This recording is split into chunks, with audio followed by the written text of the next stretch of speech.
سلف صالحین کا کیا ہے اور قرآن مقربین کا کون سا طریقہ کا اور منہج تھا۔ حضرت امام مسلم رضی اللہ تعالیٰ عنہ ایک بہت طویل حدیث پاک نقل کرتے، اس کے جو راوی ہیں وہ حضرت ابن سیرین ہیں، یہ بھی تابعی ہیں۔ ابن سیرین ان کا قول نقل کرتے فرماتے ہیں کہ جب تک صحابہ کا دور تھا تب تک اگر کوئی صحابی کسی کو سرکار کا فرمان سناتا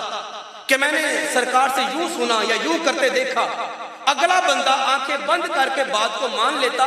چونکہ بات کو روایت کرنے والا صحابی رسول ہوتا تھا۔ اب صحابی رسول کی تو شان نہیں نا جھوٹ بولے، سرکار کی تربیت یافتہ لوگ تھے، وہ جھوٹ نہیں بولتے تھے، وہ بات میں اپنی بات بھی داخل نہیں کرتے تھے، سیم وہی لفظ بیان کرتے جو آقا مولا سے سنے ہوتے تھے۔ تو جب تک صحابہ کا دور رہا تو ہم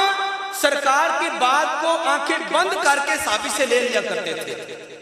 اب جب صحابہ کا دور ختم ہونے لگا، تابعین کا دور شروع ہو گیا، تو تابعین کے دور میں بھی یہی بات رہی کہ چونکہ صحابہ سے تابعین نے علم لیا تھا تو تابعین صحابہ سے فیض یافتہ تھے، تو تابعین کے اندر بھی کوئی بندہ ایسا نہیں تھا جو جھوٹا ہو، جو کذاب ہو، جو ایسا ویسا ہو جس کی بات قبول نہ کی جائے، جو منصف نہ ہو، عادل نہ ہو۔ تو تابعین کے دور کے اندر بھی ہم آنکھیں بند کر کے تابعی کی روایت لے لیا کرتے تھے، لیکن فرماتے جب تبع تابعین کا زمانہ آیا، صحابہ بھی دنیا سے چلے گئے، تابعین بھی چلے گئے، اب تابعین کے آگے جب شاگرد اور ان کے بچے آئے تبع تابعین، ان کے دور کے اندر 3-4 فرقوں نے منہ اٹھا لیے، 3-4 مذہب زمانے میں عروج پہ ہو گئے۔ جب وہ بد مذہب لوگ زمانے میں عروج پہ آئے، اب جب کوئی بندہ سرکار کا فرمان سناتا، چونکہ 2 صدیاں بیت گئی، 3 زمانے، 3 پشتیں گزر گئی لوگوں کی، اب کوئی بندہ سرکار کا فرمان سناتا تو فرمان تو ہم سن لیتے، لیکن اس سے مسئلہ اخذ کرنے سے پہلے، اس فرمان کو زندگی میں نافذ کرنے سے پہلے ہم اس بندے کی چھان بین کرتے۔ تبع تابعین تک یہ دور نہیں تھا،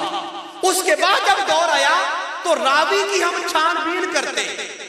ہم یہ دیکھتے کہ راوی جو بندہ ہے یہ نظریے کا کون سا ہے، آیا اس کا نظریہ کون سا ہے۔ اس وقت جو نظریات اس وقت عروج پہ ہوئے نا، وہ ایک تو مسلمہ قذاب کا وہ لشکر عروج پہ آ گیا، دوسرا شیعوں کا مذہب عروج پہ آ گیا، اور اسی طرح اور 1-2 مذہب جو دہری اور قدریہ کے نام سے تھے یہ عروج پہ آ گئے۔ تو یہ 3-4 مذہب سرکار کے حیات مبارکہ کے 2-3 صدیوں کے بعد عروج پہ آ گئے۔ تو ابن سیرین فرماتے ہیں، امام مسلم لکھتے ہیں کہ جب تک یہ دور آیا ہم راوی کی چھان بین کیا کرتے کہ بندہ روایت کرنے والا کس نظریے کا ہے۔ اگر کوئی یہ کہتا کہ راوی جو ہے وہ دہریہ میں سے ہے، فرقہ دہریہ کا بندہ ہے،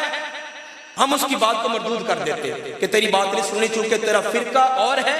تیری سوچ، تیرا مذہب، تیرا منسلک دین سے ہٹ کے ہے، تیری بات ہم قبول نہیں کریں گے۔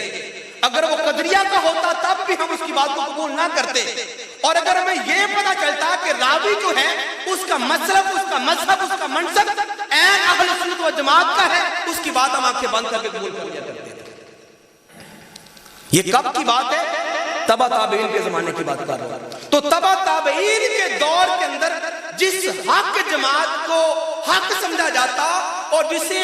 صحیح جماعت سمجھا جاتا، عقائد و نظریات کے اعتبار سے صحابہ کی جماعت سے سمجھا جاتا، تبع تابعین کے دور کے اندر ابن سیرین لکھتے ہیں اس جماعت کا نام اہل سنت و جماعت تھا۔